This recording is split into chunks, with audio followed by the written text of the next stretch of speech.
Welcome back to Ink and Moonlight, where whispers of the past linger behind closed doors. Tonight, we explore Saki's The Open Window, a seemingly simple tale of a country visit that hides a chilling twist. So, get comfortable, breathe in the calm, and let the story weave its quiet suspense.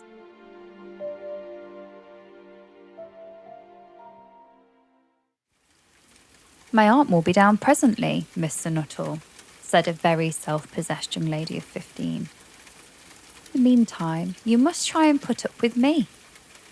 Frampton Nuttall endeavoured to say the correct something which should duly flatter the niece of the moment without unduly discounting the aunt that was to come. Privately, he doubted more than ever whether these formal visits on succession of total strangers would do much towards helping the nerve cure which he was supposed to be undergoing. "I know how it'll be," his sister had said when he was preparing to migrate to this rural retreat. "You will bury yourself down there and not speak to a living soul, and your nerves will be worse than ever from moping.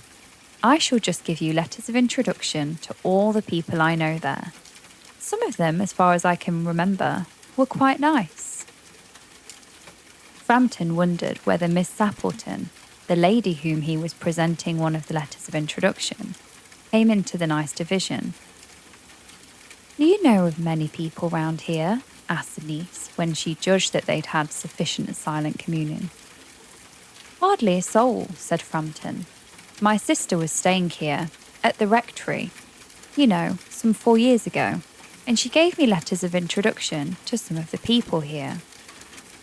He made the last statement in a tone of distinct regret.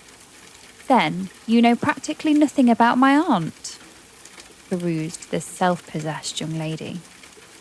"Only her name and address," admitted the caller. He was wondering whether Miss Sappleton was in the married or widowed state. An undefinable something about the room seemed to suggest masculine habitation. "Her great tragedy happened just 3 years ago," said the child. "That would be since your sister's time." "Her tragedy?" asked Frampton. Somehow, in this restful country spot, tragedies seemed out of place. "You may wonder why we keep that window wide open on an October afternoon," said the niece, indicating a large French window that opened onto the lawn. "It is quite warm for this time of year," said Frampton. "But has that window got anything to do with the tragedy?" Out through that window, 3 years ago to a day, her husband and her 2 young brothers went off for their day's shooting. They never came back. In crossing the moor to their favourite snipe shooting ground, they were all 3 engulfed in a treacherous piece of bog. It had been that dreadful wet summer, and places that were safe in other years gave way suddenly without warning. Their bodies were never recovered. That was the dreadful part of it. Here, the child's voice lost its self-possessed note and became falteringly human. "Poor aunt always thinks that they will come back someday, they and the little brown spaniel that was lost with them, and walk in that window just as they used to do. That is why the window is kept open every evening till it is quite dusk. Poor dear aunt, she has often told me how they went out. Her husband with his white waterproof coat over his arm, and Ronnie, her youngest brother, singing, 'Bertie, why do you bound?' as he always did to tease her, because she said it got on her nerves.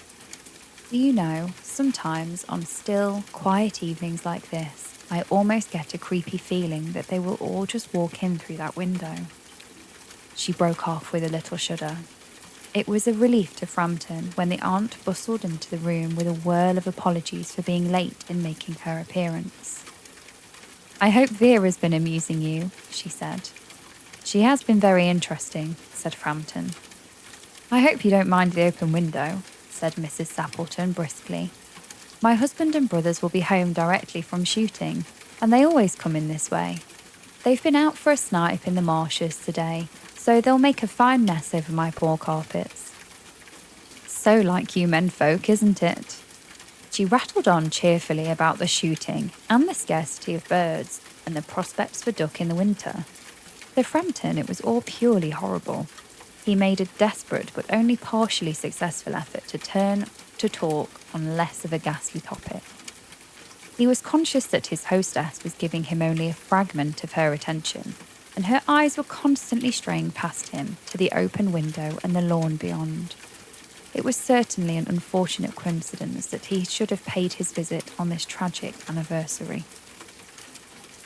The doctors agree in ordering me complete rest and absence of mental excitement and avoidance of anything in the nature of violent physical exercise, announced Frampton, who laboured under the tolerably widespread delusion that total strangers and chance acquaintances are hungry for the last detail of one's ailments and infirmities, their cause and cure. On the matter of diet, they are not so much in agreement, he continued. No, Mrs. Sappleton, in a voice which only replaced a yawn at the last moment. Then she suddenly brightened into alert attention, but not to what Frampton was saying. Here they are at last, she cried, just in time for tea, and don't they look as if they were muddy up to the eyes? Frampton shivered slightly and turned towards the niece with a look intended to convey sympathetic comprehension.